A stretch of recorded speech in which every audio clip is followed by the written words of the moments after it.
Be Me 34 beekeeper, not the romantic kind you see in photos, with a flower meadow and a little wooden sign that says local honey, just a guy with 47 hives, 2 acres of land outside of town, and hands that smell like smoke. Most of the time, married 4 years, met her through mutual friends at a backyard thing. She was funny and direct, and I liked that. Immediately, she works HR at some mid-sized company.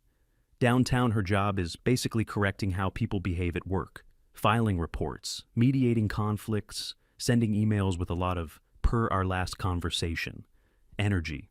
She's good at it. She has this way of staying completely calm when someone is escalating at her, just waits them out.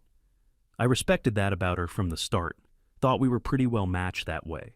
Both of us on the quieter side, both of us comfortable with a slow kind of life. We weren't the couple that went out every weekend or had a packed social calendar, more the kind of people who stay in, cook something, argue mildly about what to watch, go to sleep. Fine life, not exciting by any metric, but genuinely fine.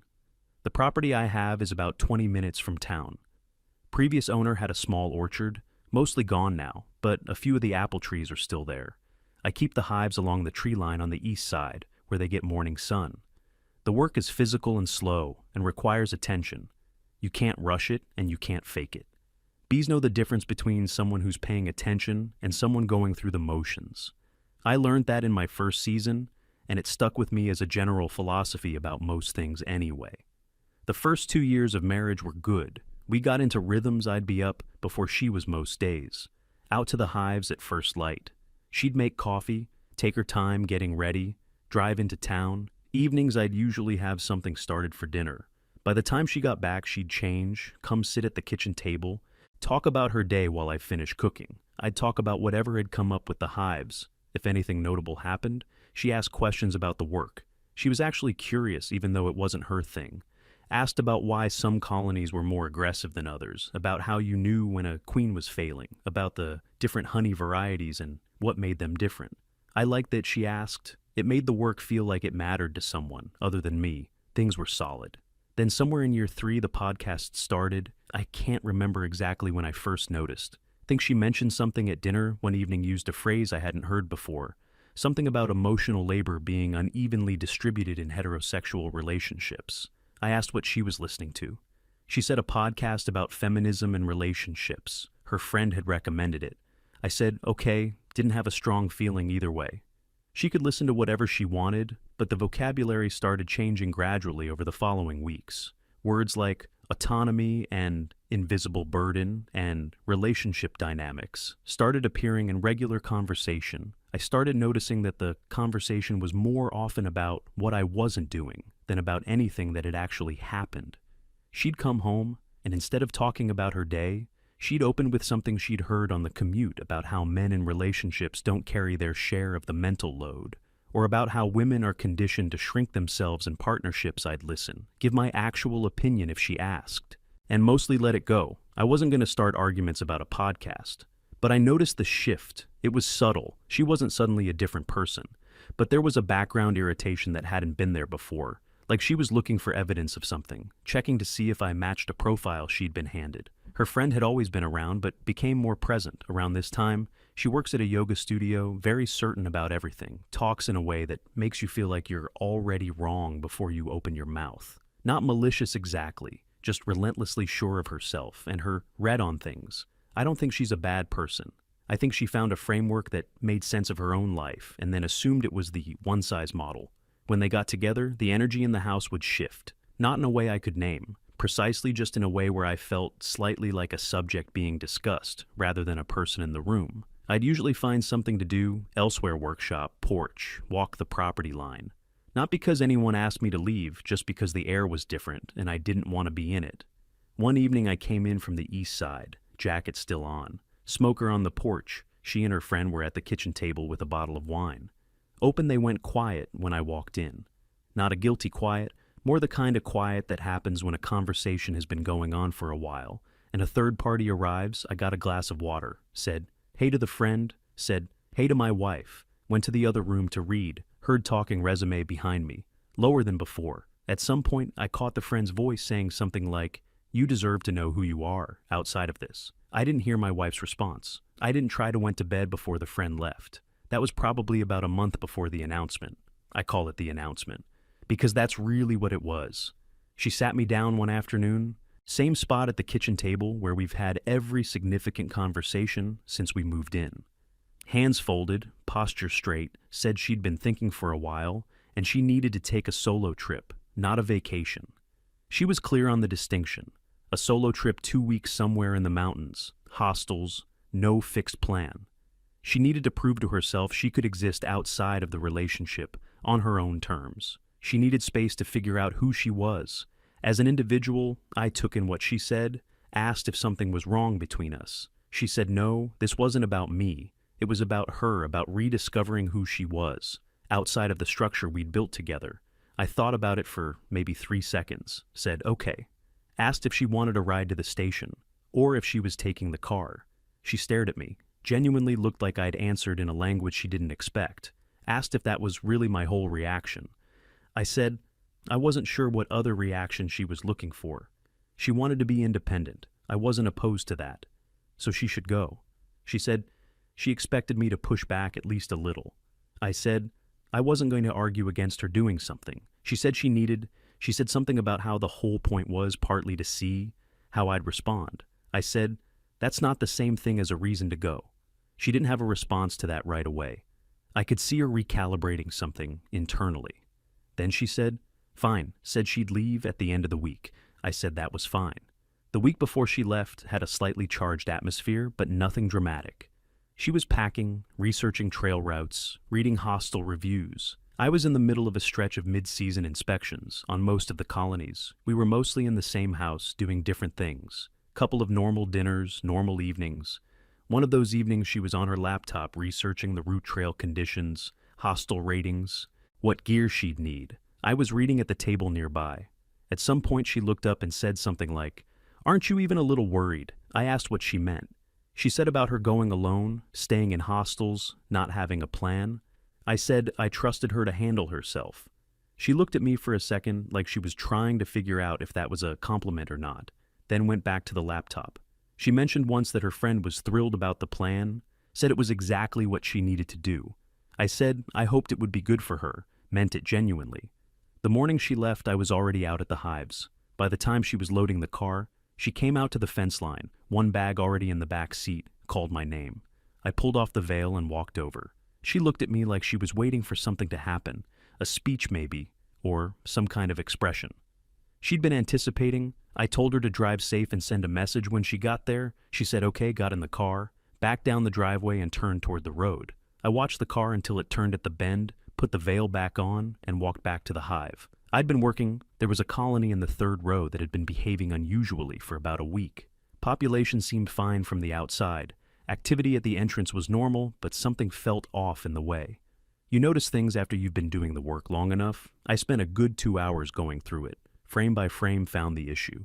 Eventually Queen was present, but her laying pattern had become irregular, spotty in a way that suggested she was declining. Marked the hive, made notes, decided to give it another week before deciding whether to re-queen. By the time I came in and made coffee, she'd been gone for 3 hours. Scrambled some eggs, read through my notes from the morning, made a list for the supply store, completely normal day. She texted around 4 in the afternoon, said she'd arrived. Hostel was small but clean. Mountains were exactly what she'd hoped, sent a photo of the view from her room window. It was a nice photo, the kind of mountains that look like someone arranged them. I wrote back, "Good, glad you made it safe. View looks worth the drive." She said, "Thanks, that was it." For the evening next morning, same routine. Up before light, coffee, out to the hives. The neighbor from the far property came by to return a frame tool he'd borrowed a few weeks earlier. We ended up talking for the better part of an hour. He'd been having trouble with robbing behavior in a couple of his weaker colonies, smaller hives being raided by the stronger ones. For their stores, we talked through the options, reduced entrances, relocating the hive, timing adjustments. He stayed for coffee afterward. We sat on the porch and talked about the season, how the nectar flow had been running, what the yield was starting to look like. Both of us thought it was going to be a strong harvest if the weather held one of those mornings that just works out without any effort. My wife sent a photo around midday, a trail she'd done, fog still sitting in the valley below the ridge, wrote something like, I already feel different out here. I looked at the photo, wrote back, looks like good hiking weather. She sent a thumbs up. I put the phone down and went back to what I was doing. I want to be clear about something here, because I can see where it looks like I'm being deliberately cold. I didn't know what I was supposed to be writing to her. She had told me the trip was for her independence and her sense of self. The version of me who texts her 14 times a day, asking when she's coming home, is not respecting that. So I wasn't doing that.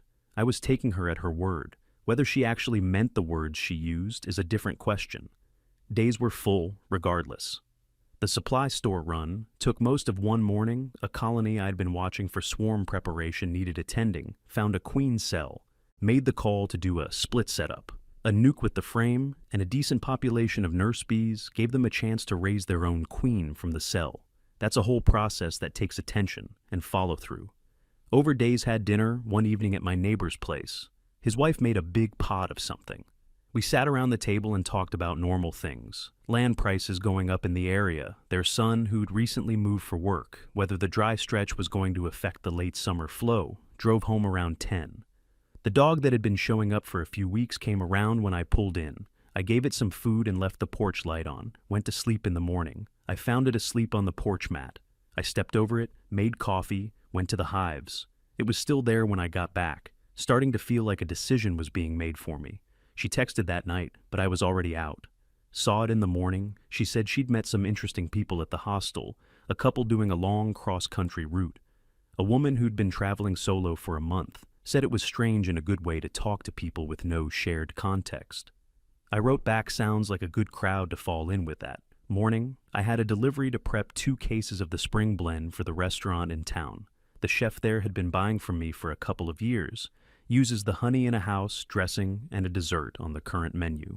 Professional relationship that had gradually become something loosely like friendship he'd sometimes call when he had product approaching its window. Drop it by the property good arrangement.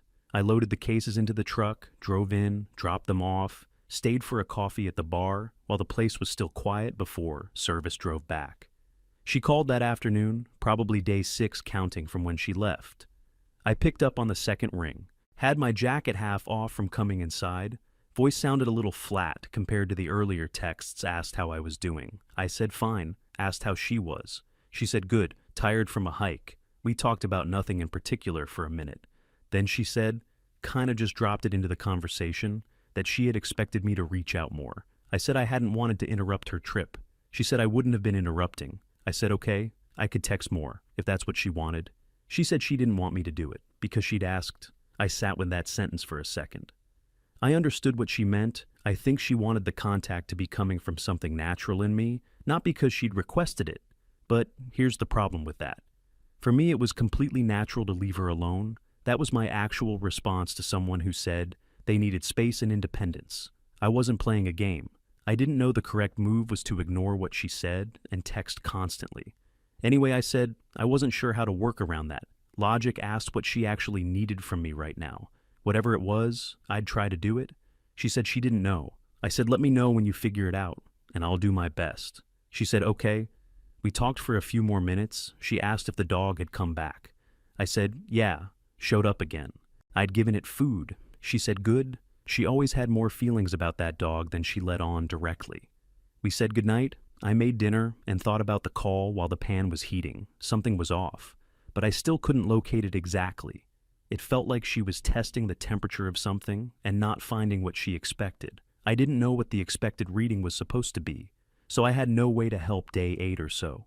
She sent a longer message than any of the previous ones, said she'd been thinking a lot on this trip and starting to wonder if she was running away from something or towards something, and she wasn't sure what that meant. For when she got back, I read it a couple of times, wrote that I thought that kind of question was worth sitting with. No rush to land on an answer. She said that was very me. I took it as a neutral observation rather than a criticism. Then she said, sometimes she wished I would just react to things I asked. What she meant by react, she said, like, show a feeling, be bothered by something, let something land visibly. I thought about how to respond to that. Wrote that I had feelings. I just didn't tend to put them in the text messages while she was on a trip that was supposed to be about her. And also that I didn't think her going somewhere, she said she needed to go, was something I should be upset about. She said that was the problem. I said I wasn't sure I followed. She said she went on the trip partly to see what I would do. I put the phone down on the table for a second, looked at the wall, picked it back up, wrote, "And what did you find out?" She didn't respond for a while when she did. She just said she wasn't sure. Yet I said, okay, went to sleep. Day 9 was a big day. Had been planning a major extraction run for a while, and the timing had lined up. Neighbor came over with his extractor to run alongside mine. We set up in the barn, started pulling frames at mid-morning, uncapped. Got both machines running. It's loud when 2 extractors are going. It's also incredibly good smelling, in a way that's hard to describe. If you haven't been in a room full of fresh honey, there's a particular kind of satisfaction in watching the honey gate open and the product flow into the collection tank, especially when the color is right and the consistency is clean. This was one of the best runs I'd had, everything lined up. We filled over 80 jars by early evening, good amber, strong smell, the kind of product that photographs well and tastes exactly like. It looks neighbor stayed for dinner. We were both tired in the good way that comes from physical work that goes well made. Pasta, opened a couple of beers, talked about next week, about the market schedule, about whether the late flow would support another extraction before the season closed. He left around 9. I cleaned up, labeled a first batch of jars, lined them up on the kitchen shelf. They caught the light from the overhead in a way that looked genuinely satisfying, took a photo. Sent it to the restaurant contact with a note about availability. She texted that night, said she was having trouble sleeping. I said, hostel beds could be rough on you. She said it wasn't the bed. I asked what was on her mind.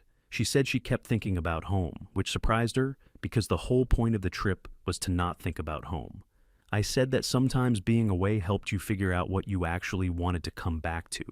She said, maybe then she said something. I've thought about a few times since.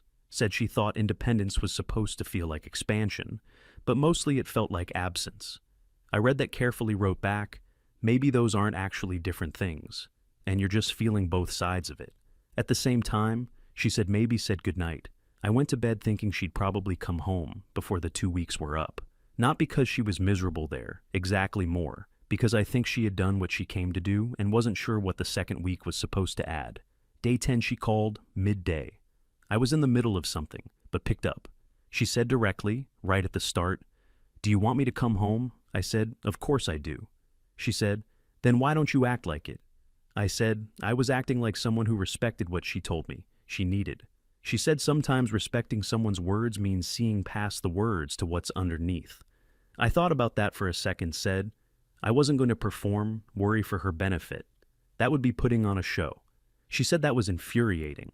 I said, I understood that. She said, did I really? I said, I thought I did. She went quiet, then said she was thinking about coming back early. I said if she wanted to come back, she should come back. Whenever felt right was fine. She said stop doing that. I asked what I was doing. She said, being completely reasonable all the time. I actually laughed a little at that. Said I didn't know how to apologize for being reasonable. She was quiet again. Then she laughed a little too. Reluctantly, the way you laugh when something is funny and you don't want to give the other person the point. Said this wasn't going how she planned. I asked what the plan was. She said she wasn't going to tell me. I said that was fair. She said she'd let me know about timing. I said okay, I'd have dinner ready whenever she got back. She said okay. We hung up. I went back to what I was doing. Wasn't worried about the call.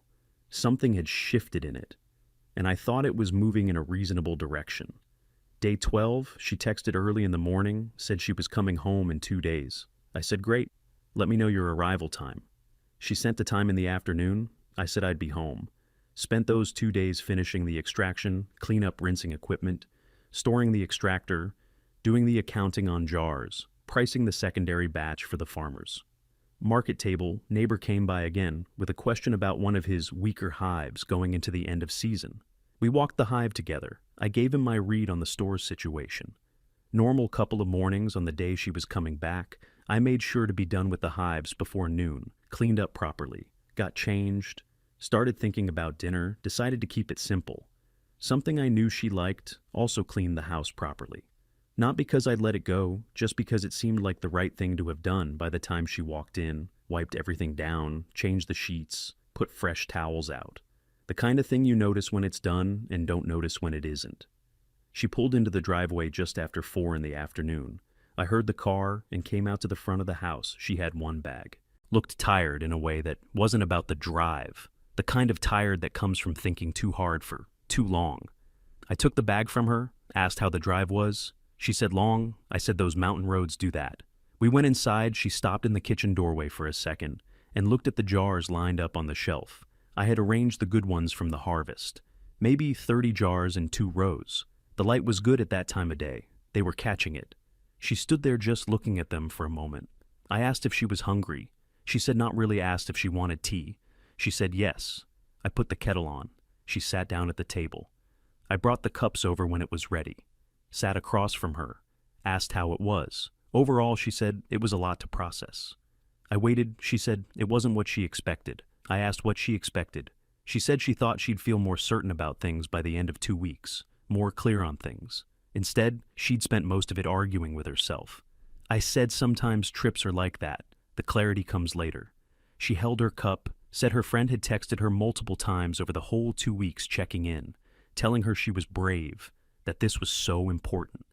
Said at a certain point the cheerleading started feeling exhausting, like the support was more for the idea of what she was doing than for her actually doing it. I said, sometimes encouragement can feel like pressure with nicer packaging. She looked at me, said, yeah, exactly like that. She said her friend had a way of making her feel like she needed to be having a breakthrough at all times. Like any moment that wasn't revelatory was a failure to lean in properly. I didn't say anything to that. She said she'd had one long conversation with the woman traveling solo. The one who'd been on the road for a month said that woman seemed genuinely happy, but also genuinely alone in a way that wasn't romantic or inspiring, up close, just alone, and she couldn't work out if that was freedom or loneliness or just the same condition. With different framing, I said probably all 3 depending on the day and the hour. She was quiet for a minute, then said something I wasn't expecting, said somewhere around day 8. She had convinced herself that my calmness was a form of toxicity, that she'd been hearing a lot of content framing male emotional steadiness as either checked out behavior or a manipulation tactic, like, if he's not reacting visibly, then he's either given up or he's running a game. She said she caught herself applying that to me and then felt foolish about it. I said it wasn't foolish exactly. If you listen to a framework long enough, it starts applying itself automatically to everything you look at. She said, right, said. She kept trying to categorize me and I wouldn't fit anywhere. She was given, I said I was just at work. She actually smiled at that. A real one, not the polite kind, said. She knew, said somehow that was more disorienting than if I'd been obviously miserable waiting for her. We sat for a while after that. Not uncomfortable, just 2 people who had been in different places for nearly 2 weeks, sitting in the same room. Again she went to shower. I started making dinner. She came back looking more herself, hair still damp. In her actual home clothes we ate at the table and talked about practical things, whether the farmer's market was worth doing next month, the car's oil change, the dog that kept showing up. She said we should just officially get food for the dog and commit to it. I said we'd basically already been doing that for a month. She said then we should just admit we have a dog. I said fair enough, we have a dog. Apparently she went to bed earlier than usual. I cleaned up, went out to the porch for a while, clear night.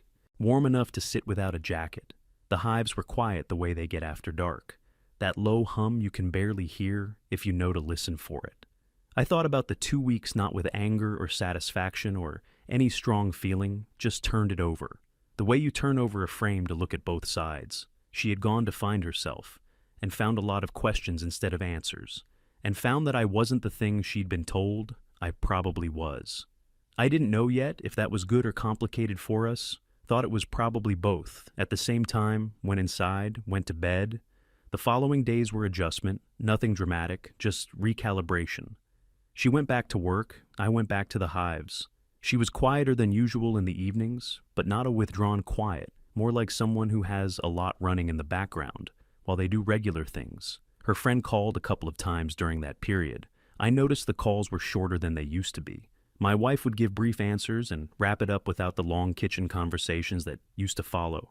One evening she mentioned that her friend had told her she'd sabotage the trip by coming home early, that she'd let herself get pulled back in. I was washing a jar at the sink when she said it asked what she said back. She said she told her that wasn't what happened, that nothing had pulled her back in, she'd just been done. Friend had something to say about that, about patterns and comfort and not recognizing the cage my wife said she'd left it there. Then she said she'd been thinking about how much of the past year had been her listening to voices that weren't hers, taking their read on her situation and applying it to her actual life like it was a match. I put the jar down, said, "I thought that was a clear-headed thing to notice," she said. It cost her an expensive trip to notice it. "So, maybe not that clear-headed." I said, "Sometimes that's just the price." She said, "Yeah." I asked if she'd still recommend the mountains. She said yes, but for the hiking, not for the self-discovery. I said that's usually how it goes. Anyway, she said, probably things kept settling after that. The sharp edges of it softened the way most things do. Over time, she stopped bringing up the trip. As a topic, stopped bringing up the framework. Stuff started just being in the evenings. The way she used to be asking about the hives, telling me about work, arguing about what to watch. She told me one evening about a situation at work.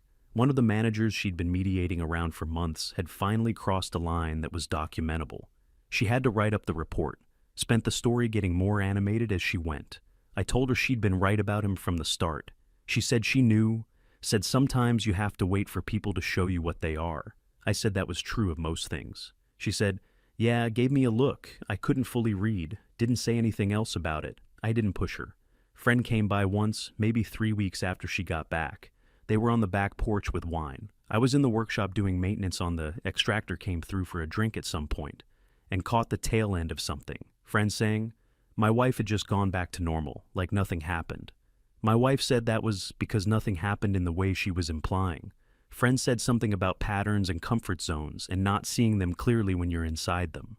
My wife said something I didn't fully catch, but the tone was direct, not unkind, just direct in a way that signaled she was done with the direction of the conversation. The friend left not long after my wife came inside, got some water, stood in the kitchen for a second, said she thought she'd outgrown some things while she was away.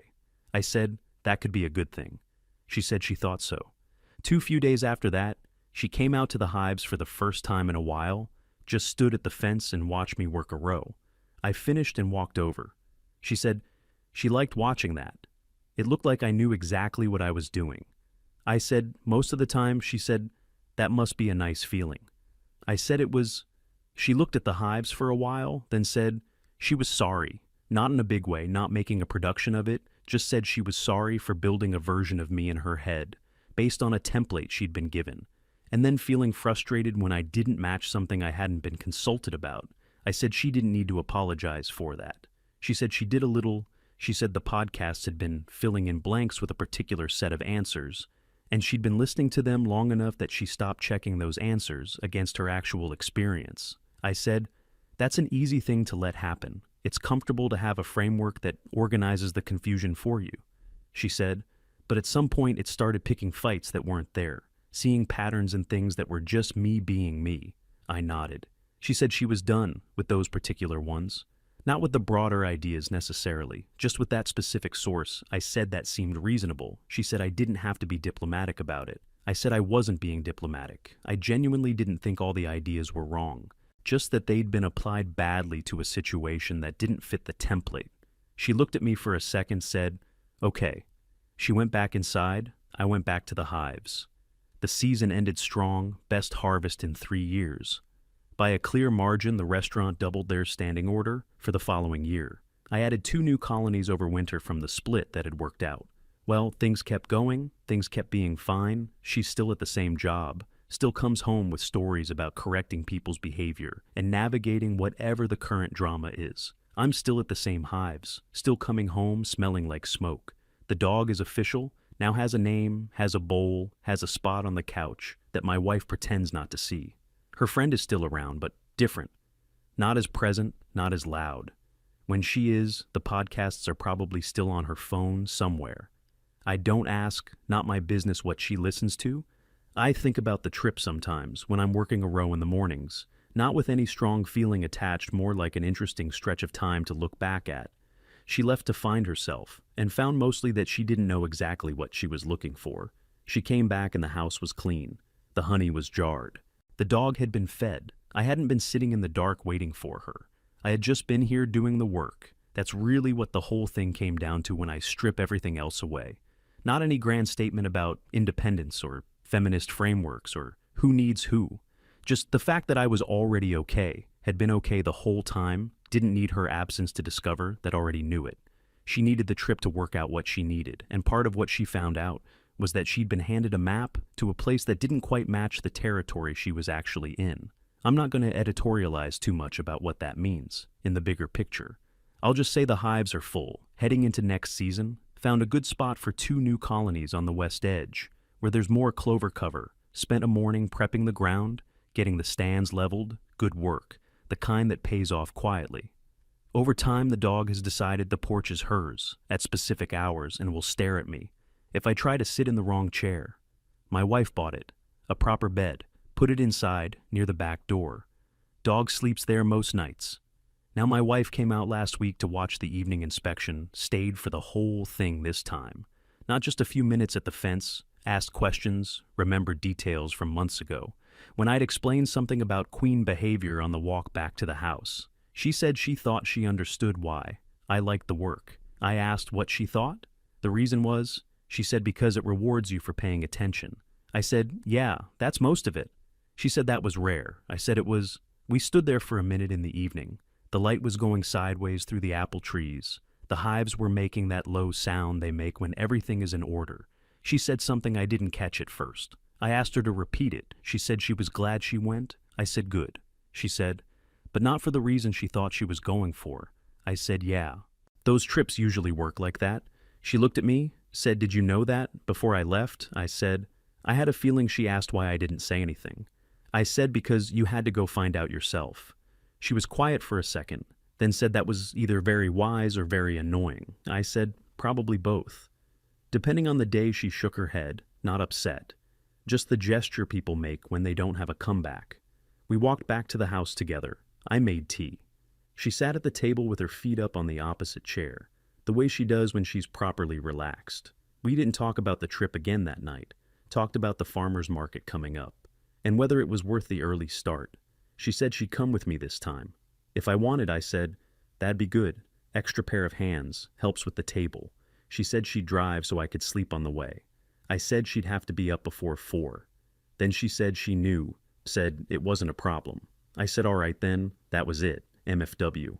I gave my wife 2 weeks of independence, and she came home to find out I hadn't spent any of it suffering, just working, eating, sleeping, waking up, working again, steady the way I've always been. Steady, she asked me once, not long after she got back. If I ever got lonely out there in the mornings, I thought about it. Honestly said, not really, the work kept you company in a way that was hard to explain. She said she believed me, said she thought she understood it a little better. Now she's still figuring out what she thinks about all of it. I think she's getting there. We both are, probably the hives. Don't wait for anyone to finish deciding, so I don't either. You just get up, check the frames, note what you see, and go from there every morning, the same, every season a little different. That's all it ever is. You just get up and work. That's the whole thing, really.